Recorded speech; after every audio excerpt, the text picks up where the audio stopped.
Mga kaibigan, handa na ba kayo? Sapagkat dadalhin ko kayo sa isang kwento mula sa hilagang bahagi ng ating bayan, ang Ilocos. Isang epikong ipinasa pa sa labi ng ating mga ninuno. Kinakanta ng mga matatanda sa ilalim ng buwan habang nagliliyab ang siga sa gabi.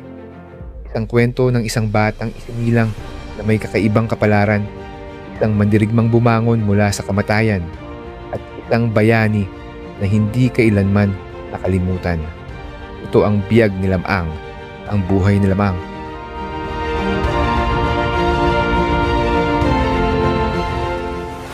Sa isang tahimik na baryo sa baybayin ng Ilocos, sumisikat ang araw sa ibabaw ng mga bundok na tila ginto sa umaga. Sa isang kubong gawa sa kawayan at pawid, naririnig ang daing ng isang inang naglalabor. Tinamungan. Sa paligid dumadagundong ang mga kuliglig at humahampas ang hangin mula sa dagat. Ang mga kapitbahay ay nagtipon, nagdarasal para sa ligtas na panganganak.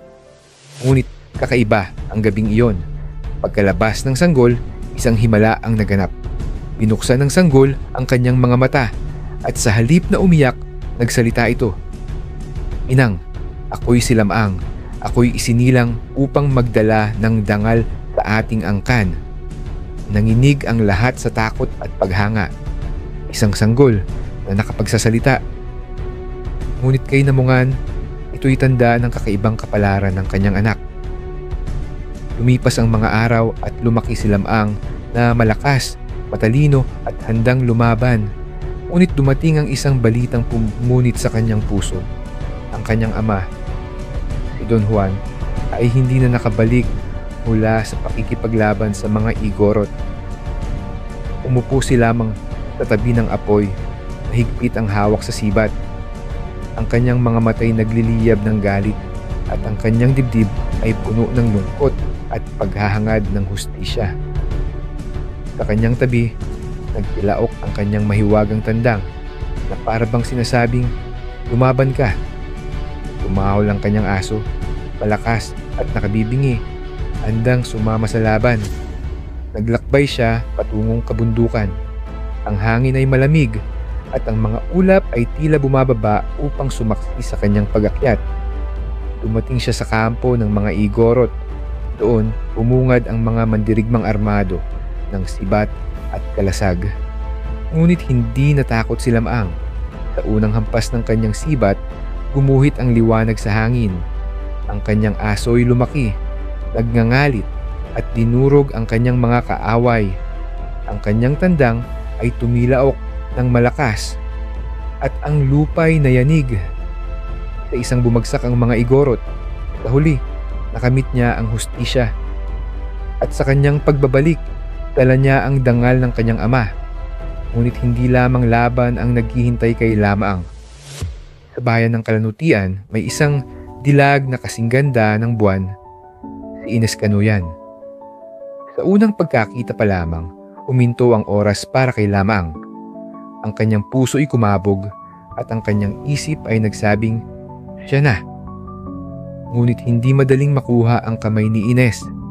Maraming manliligaw ang nagdala ng kayamanan, ngunit wala ni isa ang pumasa sa pamantayan ng pamilya. Kaya't ipinakita ni Lamang ang kanyang kakaibang kakayahan. Maligo siya sa ilog at nang siya'y sumisid, ang tubig ay nagputik at kumalat ang amoy na kakaiba. Hindi mabaho, kundi kakaibang halimuyak na nakarating hanggang sa tahanan ni Ines. Naakit si Ines sa mahiwagang binatang ito.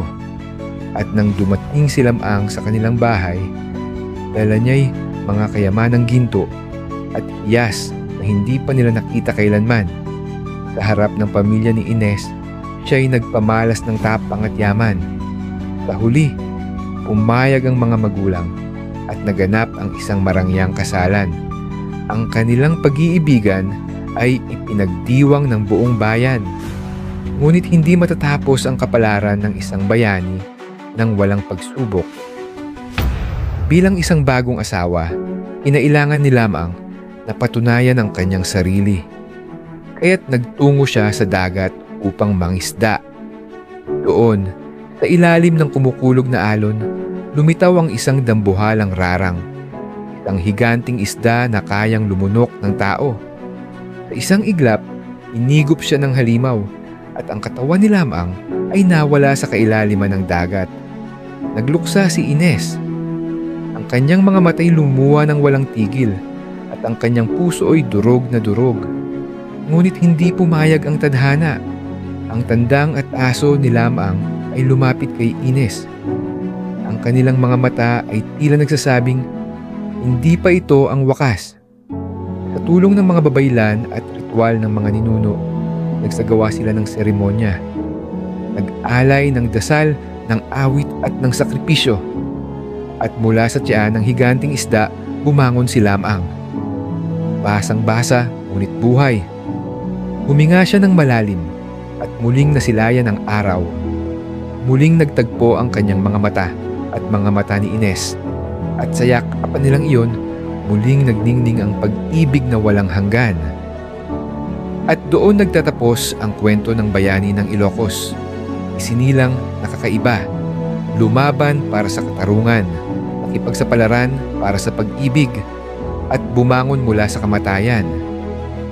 Mga kaibigan, ito ang biyag ni Lamang, isang kwento na nagpapaalala sa atin na kahit ilang beses tayong lunukin ng dagat ng problema, kaya pa rin nating bumangon dahil may pag-ibig, may tapang, at may pananalig na magbabalik sa atin sa liwanag.